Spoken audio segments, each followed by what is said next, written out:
Welcome, everybody, once again to another Headless's Magical Mailbag. I got my partner, Nick. Nick, tell them what's coming up. Tell them where they can find you. Yo, what's going on? Thank you very much, Headless. I felt like, did you have the volume up a little bit louder on that song? I felt like it was slapping harder today. I think so. Yeah, that was good Sense. actually. It was a good little bit hot. It was a little bit louder. It was hitting hard. Everything's good. Yeah, they called rejects. Obviously, I'm pretty sure everybody knows who it is, and everybody knows Headless from it. But yeah, the Occult Rejects, all major podcasts, BitChute, Rumble, and YouTube. Thank you. All right. You got anything big coming up?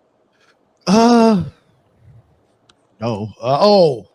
Well, I mean, it's big. I mean, I guess it will reflect the show once I make the footage and put it out. But I am going to that summit thing on the 20th to the 24th. I actually didn't know it was 4 days straight. That's why I was like, oh, that's why the ticket is so expensive. But it's it's like supposedly 4 days straight. And I'm going to, I got the permission. At first, I wasn't allowed to film. And I was going to try to go there and film whatever I can by myself before I walked into the place. But I'm allowed to actually bring the stuff in, and I will be like filming most of the place. And they're having a thing where they're taking people. I think they have 3 buses of people that they're taking to like a different location to or an interview with Randall Carlson and some guy who was like some Cherokee dude or whatever. And I'm going to be able to film that and record that and meet the guy myself. So I got that coming up.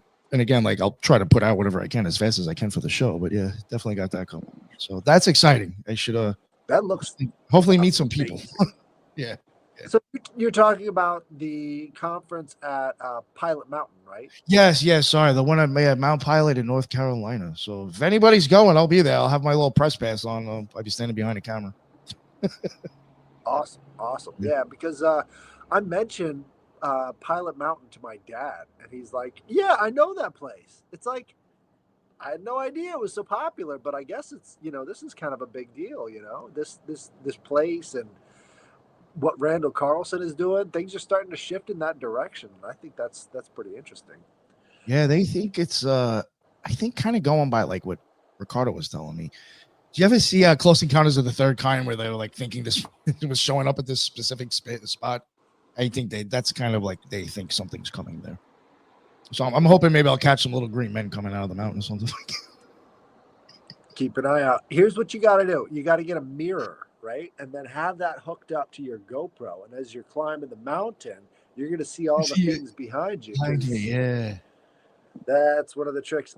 A lot of these Bigfoot people have been doing that mirror trick because they'll take a look at you as you're walking away. Yeah. That's pretty smart. I like that. Like putting a rear view mirror on there. Right. Yeah. So that's at least some of the new footage I've seen where it's just like, oh, look, there's a peeker. There's a peeker. And you may get EVPs or you may get whatever, but you're not going to get, full body apparitions. Because I think Bigfoot is probably related to ghosts. I mean, I think it's, I do think it's something like that comes in and out. It's tough to explain. Another thing. Go ahead. Well, there's so much talk about like nature spirits, right? But nobody ever puts these two together. It's like all the Native Americans are calling this thing a nature spirit. Maybe it phases in and out of reality and we've got different ways of describing it, but can you really say it's a physical thing? We haven't found any dead bodies. We haven't found any bones. I as silly as it is and as simple as that is, I've never thought of that. Nobody's ever found a fucking body.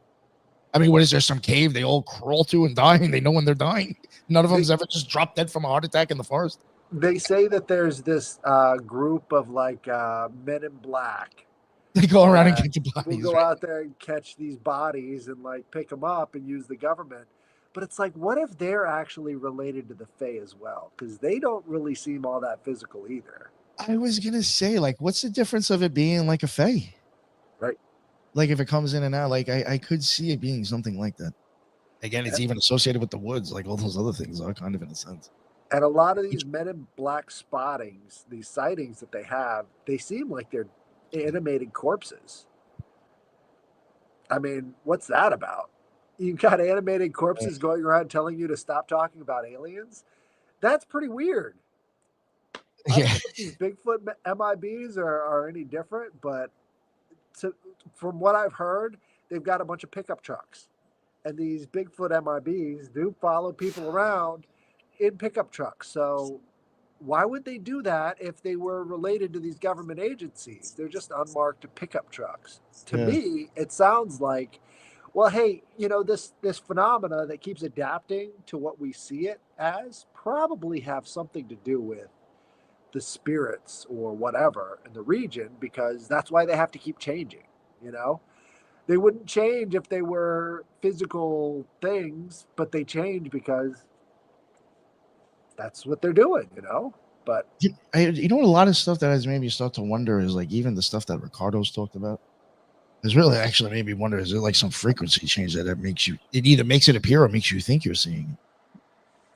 And it's like, and then like going with like David Pilates shit, it's like you're getting Bigfoot showing up and then people just disappearing.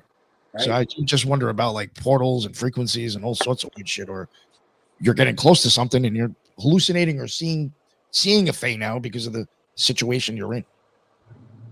right, Maybe. and it could be a portal into a new dimension, new reality. I mean, you've got the idea of the simulation, you've got the idea of these multi-dimensional type events. Why isn't it related to that? Maybe there's other dimensions that are sort of bordering or at least creating stress plates on the Yes, that's what the I think.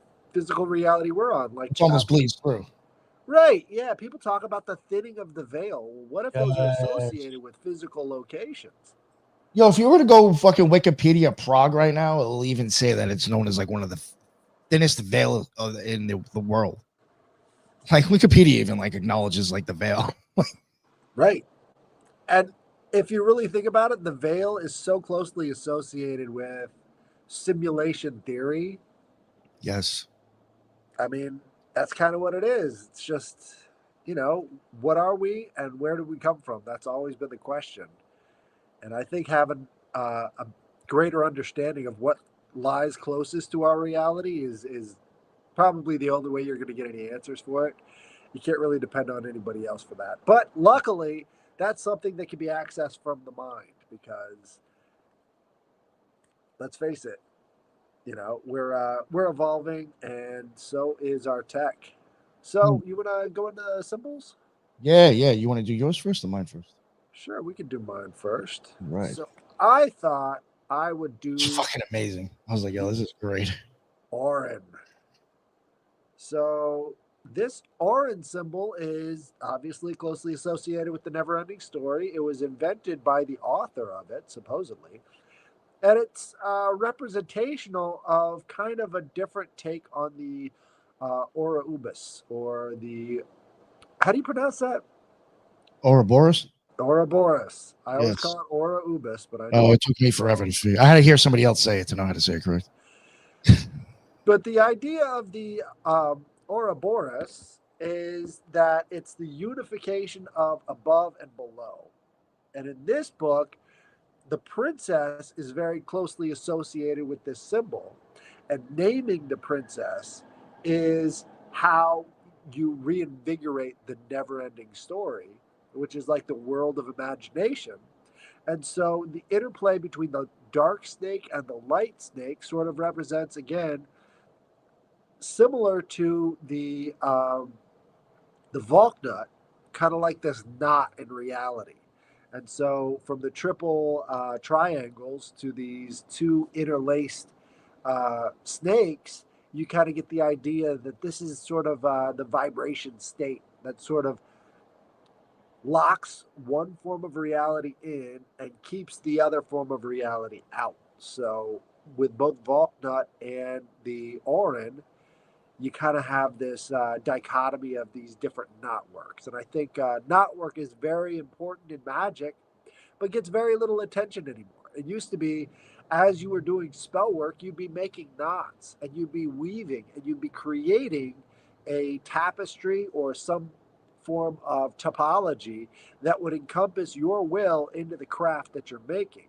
And Yes. when you're combining both your will and something you are physically creating, you create that resonance point that sort of picks up and transfers energy throughout the rest of reality. And so this idea of the Orin being this go-between this world of imagination, fantasia, and reality. And so once you step into that sort of space, like the kid did in the never ending story as he was reading the book, he found out that the walls there between the world of Fantasia and the world of waking life is really not that thick. And so he kind of got to experience the never ending story. And I think that it's true with our own lives. We find these symbols that really mean a lot to us, that have an impact on our lives, and maybe that central focus of the different knotwork or the different places that are the thinning of these veils leads us to this other world, maybe, possibly. Yeah. I But mean, yeah, that's it the kind of sums up the story, actually. right. And it's like the consciousness of it reinvigorates it, at least in the world of Fantasia. And I think that world of Fantasia was kind of like the astral plane. It was like this constant state of imaginal, hijinks that other people could participate in and, reinvigorate their own lives with creativity and whatever. But as soon as you've got this sort of regime of killing imagination, you're not supposed to think that. You're too old for that. Then you kind of move out of Fantasia. That's the nothing setting Yeah. in. I like that. Well But said. yeah, that's the Orin. Awesome. Awesome. I got it's not a symbol. It's a book or a ritual. Book of Abramelin. Figured I'd just touch on that a little bit. All right, the Book of Abramelin. Real quick. Let me pull up my notes here. So here we go. Where are they now?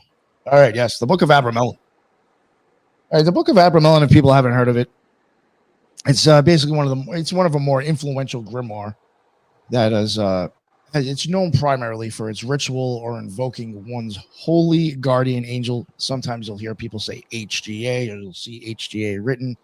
That's short for Holy Guardian Angel with magicians.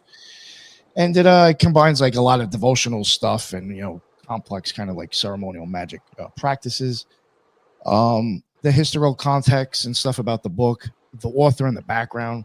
It's attributed to a guy called Abraham of Worms, a Jewish magician supposedly active during the 14th and 15th century. Abraham recounts his like extensive travels through Europe, the Middle East, and Egypt. And supposedly, I think when he was in Egypt, he learned the ritual directly from an Egyptian mystic named Abramelin the Mage. So it's like a guy, Abraham of Worms, is learning the ritual from Abramelin. The text origins and manuscripts.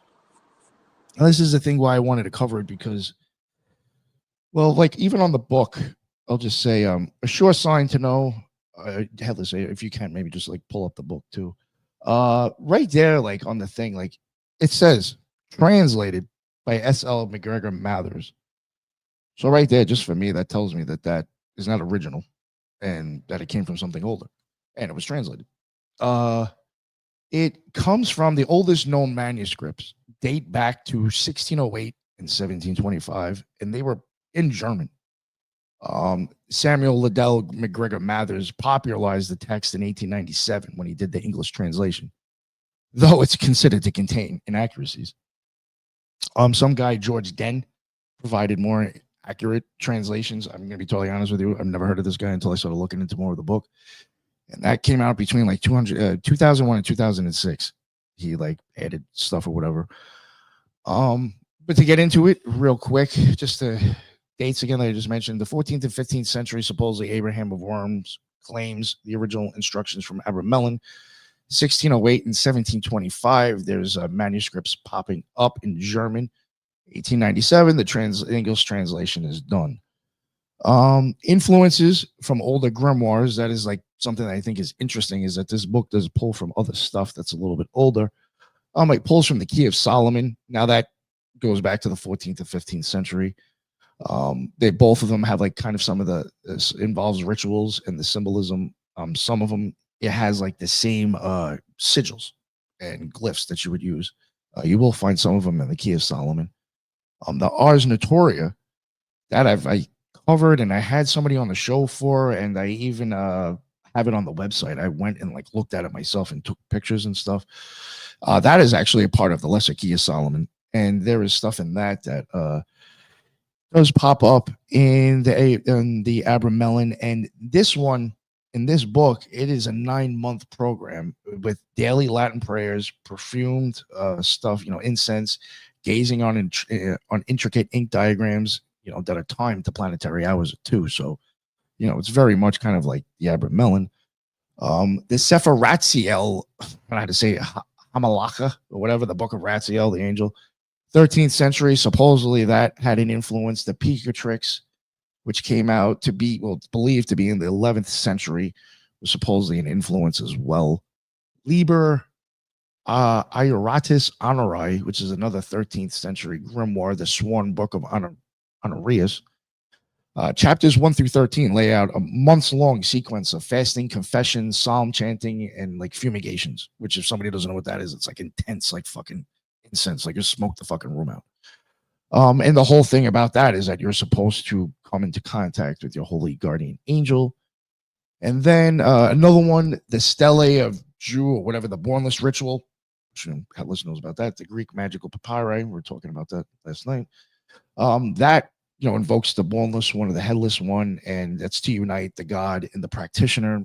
Very much kind of like the Abramelin, and this is where you can give Crowley some credit, because a lot of people give Crowley credit for the Abramelin. It's like, don't. Like, people give this guy way too much credit.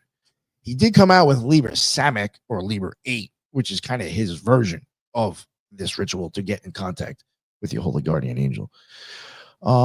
But like real quick too, just to add the structure of the book. It is supposed to be about 18 months long in this book. Mathers reduces it to 6 months, but it's supposed to be about 18 months long, and it does use magical squares that we have covered before. That a lot of those magical squares you'll even see shown up in Agrippa's book from 1533. So I mean, again, this book is this stuff is pulling from older things. And again, you're supposed to establish contact with the holy guardian angel for guidance and spiritual mastery.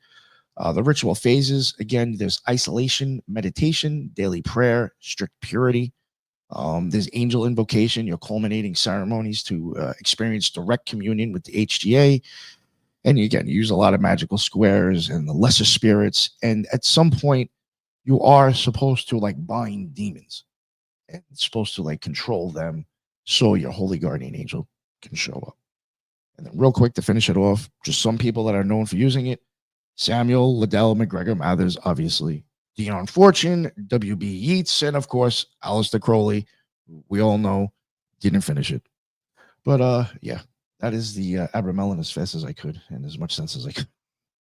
Well, I mean that was good, but I think people are like, what is a holy guardian angel? I think that gets mind fucked and fucked up, my opinion.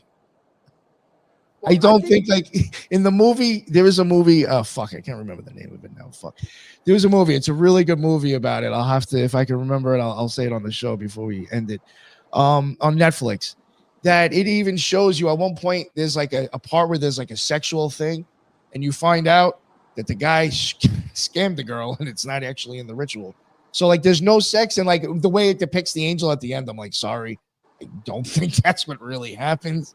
But, I see where you're going with it, but yeah, I do think there is maybe a misconception with the HGA. Just my opinion. I don't think Raphael's gonna be standing in my living room being like, "What do you want, bro?" I don't think that's happening. Well, I think if you do this ritual properly, you're going to be in such a fucked up headspace. That's what I think. That you're going to be seeing all sorts of stuff. I totally agree with you. Right. The one that I like is the witch's cradle. The witch's cradle is where you're in total isolation, kind of like a I guess sensory deprivation tank. But what they do is they wrap you in cloth and then hang you from a tree. So you're fully put into this cloth. You're wrapped around with these different leather bands, and then you're hung from a tree for like 3 days. Wow. And so, yeah, you're going places.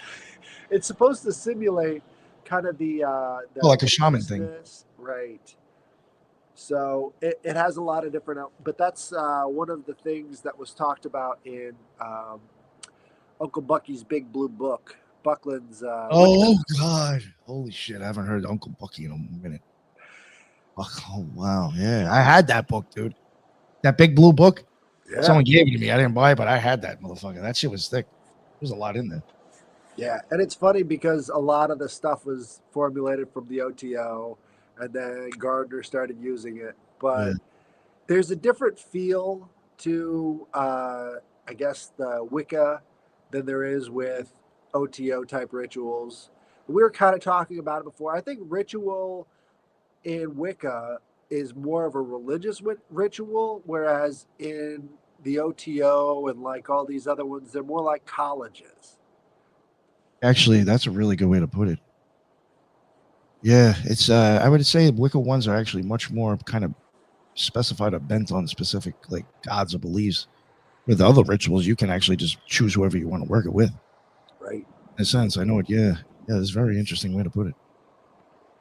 But I think having those distinctions are going to be important because when you're going into a space that maybe you've never met these people before, you should know what to expect. And if you're going into more of a OTO lodge type situation, you better be academically perfect on what you know, because if not, you're immediately low man on the totem pole. Whereas you can know nothing at all, show up at a drum circle, just start drumming away, and you'll have a great time because that's more of the Wicca style, raising the energy and Yeah. sending out the energy. It's far less academic, but I think there's far more belief and fanaticism. Yes. I That's a like good that one. part. That's the good part. No, no, I get that. I mean, I've gone on with my own, my own stuff, my own way, with like kind of like bringing Wicca into ceremonial magic. The herbs, the crystals, wood burning, crafts. I did all that, all that stuff to incorporate it into my rituals. Right, right. I feel like the medium between the two would be kind of the Norse paganism, because you've got the bloat, which is where you're at the cross quarters, you're drinking to Thor, and then after you get done drinking to Thor, then you go and you make your exposition about magic or whatever. But you're going to have to present something to the group that's Yeah, going to be uplifting for everybody. And so I think that's a nice, because you're already in the mood, you're feeling the spirit, and then you're letting it out. And so I think I've been to two Norse bloats, and they were oh, really wow. fun. They were in a it was I forgot the name of it, but it was a big warehouse up in Virginia. It felt like Fight Club. Oh All these shit. people in there drinking from horns. It was great. I gotta like look into the area. I was even told by the people that work here. The lady that showed me the apartment said that North Carolina. She said this area is huge for witchcraft. She had tattoos on her fingers. That's why I asked her. I was like, "Are you into like?" She had them on her fingers and on her hand. She's like, "You'd be surprised how many people here are into this stuff." And if you Google it, North Carolina has like the highest rate of witchcraft people. I think Asheville. it's probably because of the bad. I guarantee you, it's because of the Bible Belt going through it. Well, It it's because just of it just Asheville. creates it just creates something against Catholicism. Well, every state has like their hippie town, and Yeah, for North Carolina, Asheville is yeah, like the hippie town of yeah. hippie towns. You're right. But Yeah, like I was telling you, there's 3 stores in like a 10-minute radius from my house. Even when I lived out in Long Island or Queens, I was driving like a half hour to get to a magic store. from what you knew, because there it's far Yeah, that's true. more, like you go into somebody's apartment and you're buying herbs, over their kitchen counter. Yeah, maybe I should Google botanicus instead of witchcraft stores. You'll find 10 of those in Jackson Heights, I'm sure. Yeah, Right, right. But to me, you got to find the places if you're going to get into this stuff with other people, which is very, very iffy. yeah. First, get your spiritual hygiene clean. You got to make sure that you can tell if somebody's attached something to you, or how to get rid of negative energies, because that is the most important thing, especially if you're around other magic users. You never know what they're doing. Or even just to feel their energy and be like, maybe I shouldn't be working with this dude today. Right, right. But I'd be having a bad day. I can feel it. the number one place where you're going to see a modern day witch hunt is at one of these occult bookstores. They're always looking for witches who are doing spells to them, and so they're keeping the tradition alive. And they're always talking about how bad Christians are for doing that. And it's like you're doing the same thing. You're doing the same thing. It's not fun, but You go over to Pennsylvania and see how the Pennsylvania Dutch, practice their Catholicism, their Christianity. It's the, fucking occult as shit.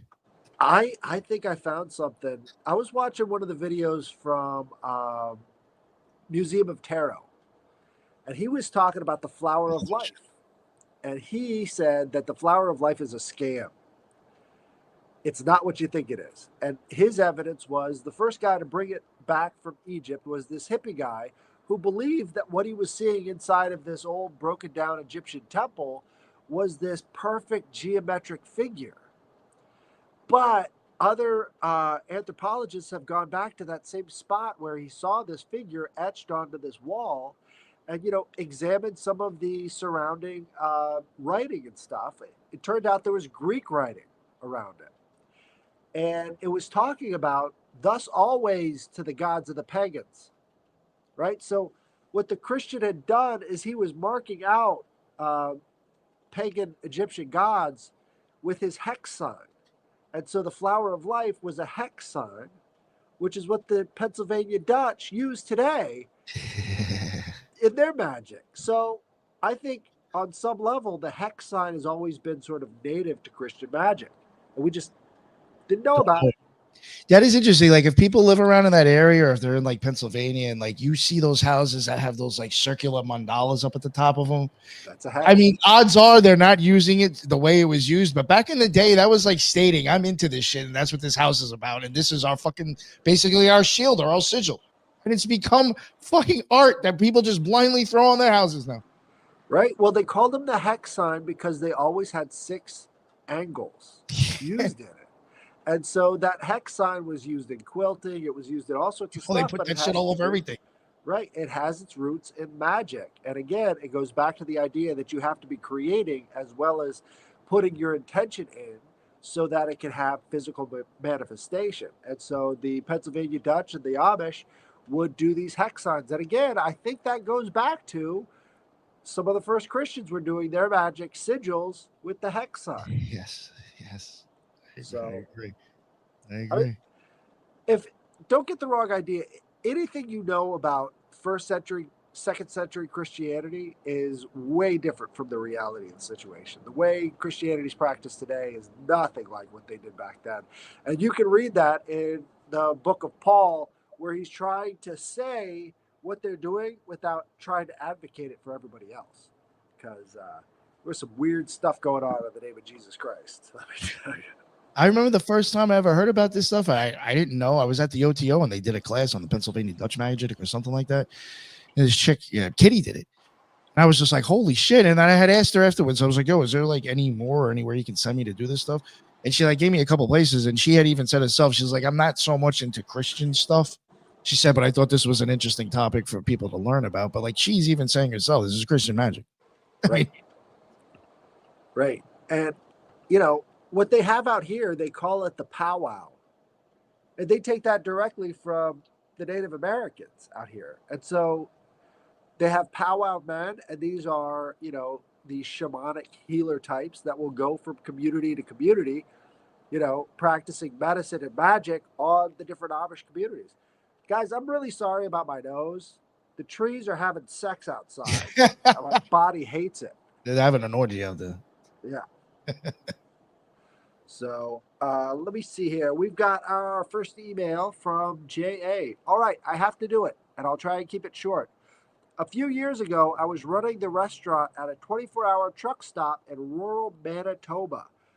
There were several storage rooms where we kept our supplies. However, there was one in particular that really gave me a creepy feeling.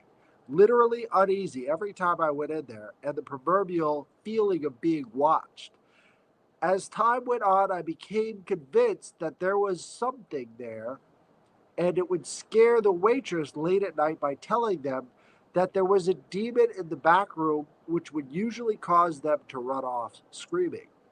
One night I was telling my cousin, who is a Christian evangelical pastor, about this, and he recommended that I open the door and say, I cast you out in the name of Jesus. And also make the sign of the cross. If you're casting something out in the name of Jesus, sign of the cross helps you, complete that magic Yeah, ritual. I would say You've that. got the motion and you've got the name. So Yo, whenever I used to cleanse my house, whenever I did the smoke, I always did it in a cross. there you go. It's something to charge. You're charging the Yes. sigil. Oh, it's making a statement too, I think, in a Right. sense.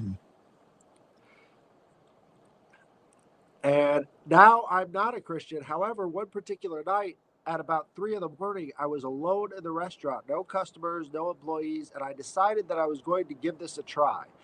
And at this part that I always feel no one will possibly believe, I made my way to the back room and opened the door. And from the entryway, I pointed into the room and said, I cast you out in the name of Jesus. At that exact moment, I felt something pass in front of me as fast as lightning and travel down the hallway into the restaurant. I can't even describe what it was, but it was so quick and so intense that it caught me completely off guard. I literally jumped from shock.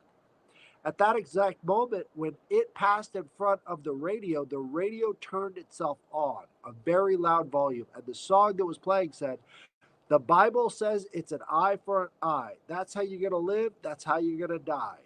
Needless to say, it was terrifying, but I couldn't go anywhere, so I simply walked up and turned off the radio, uneasily finished the rest of my shift, keeping my eye on the restaurant, looking for what I don't know. The next day, when I went back into the storage room, and it was noticeably brighter than it was before. For the first time, I noticed that the room was so shoddily put together that you could actually see the light coming from outside through the crooked planks of wood that made up the walls, which begged the question, why was it so dark in there if every day the same amount of light was getting in from the outside? And now I would like to get your opinions, you two, Nick, on something in particular. Oh shit. Why would a statement that mentions God that I don't even believe in and might not even exist actually have power and chase out whatever it was that was in there? This is simply an egregore effect.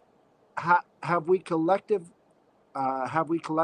through eons of belief in Yeah. this being, actually created it, or does it now exist thanks to our collective consciousness, or is this simply my intent being expressed? And would it have exercised it no matter what God I am? Oh, Anyway, that's that's an my interesting. experience. And if you're interested in using it, I'd love to see it in the mailbag. Thanks, Headless and Nick. John A. What do you think of that one?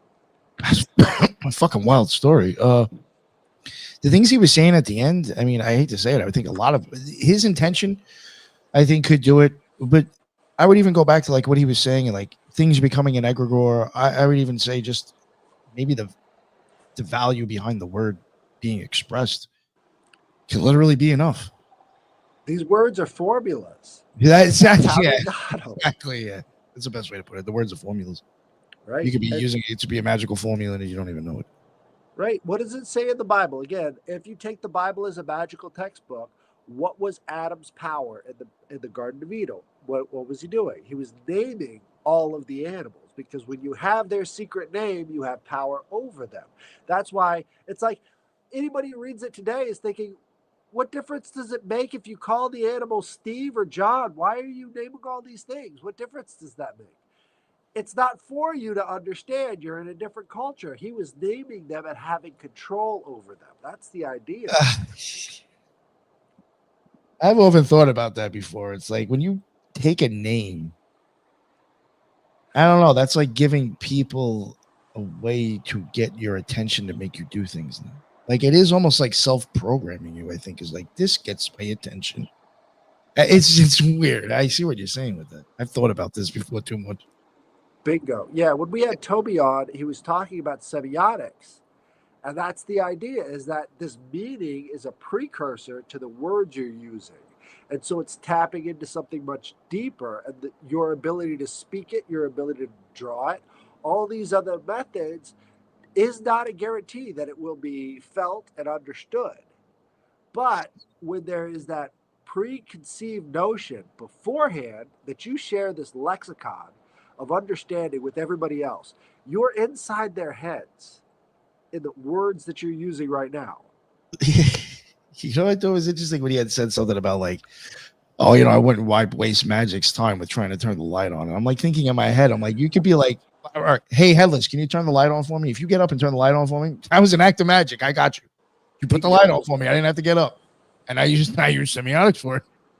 Right. But it takes a coherent definition of magic, which I don't think there ever will be a coherent definition, Yeah, but the closest one I got that encompasses all fields of magic and unfortunately all of reality as well is that magic is an illusion used to influence reality.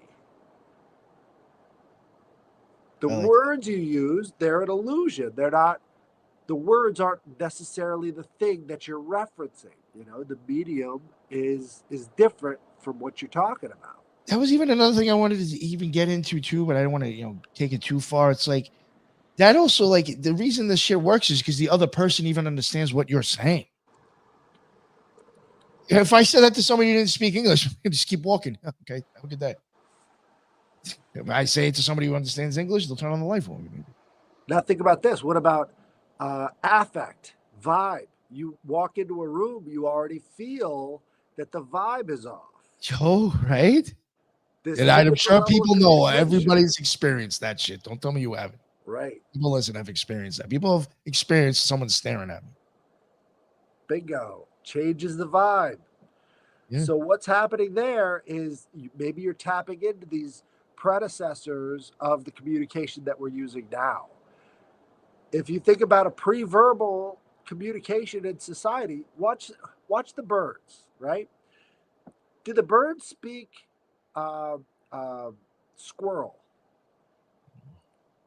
They do. Obviously, they do. Oh well, yeah, because they do interact with them. Yeah. Right. So they're Yeah, I hear what he's speaking. saying. Yeah. They're speaking squirrel. Well, what happens when the squirrel sees a hawk?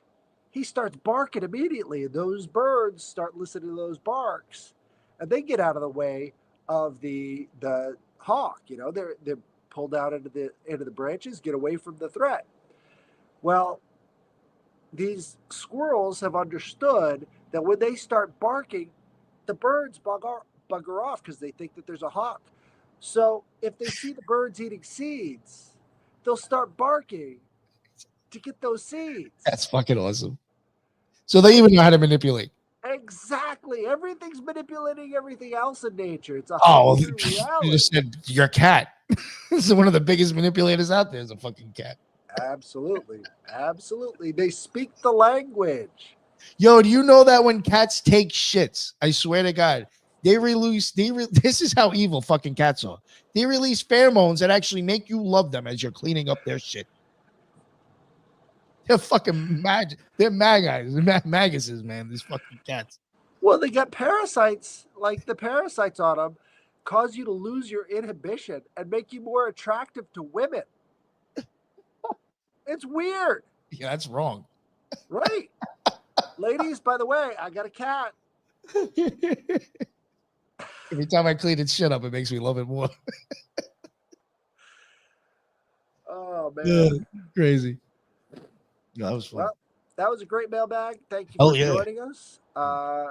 Next week, I'm definitely going to use the hex signs of the Pennsylvania Dutch. So if you want to come back for that one, nice. It's going to be a deep dive. Awesome. But also next week, it's going to be a story that was shared to us from JJ. So if he's not in competition for the time slot, maybe we can go 7:30. He can go 8. But yeah, I think he might go at 9. So we might be good. I got to ask him. Yeah, because I don't want to compete with him going live either. But I think it'd be great to have like a lead into his show and be like, hey, and if you guys are still go check out JJ, I was actually thinking that. I was like, maybe I got to ask him. I'm like, maybe we could actually do it to where it's like almost right before his show where you're like, oh, JJ's got his going on after this.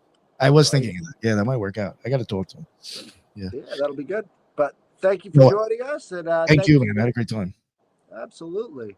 And come back and check me out on Sunday. We've got the Yes. trialogues. Hopefully, Ethan is ready to go. But if not, it's going to be me and Ricardo. So Nice.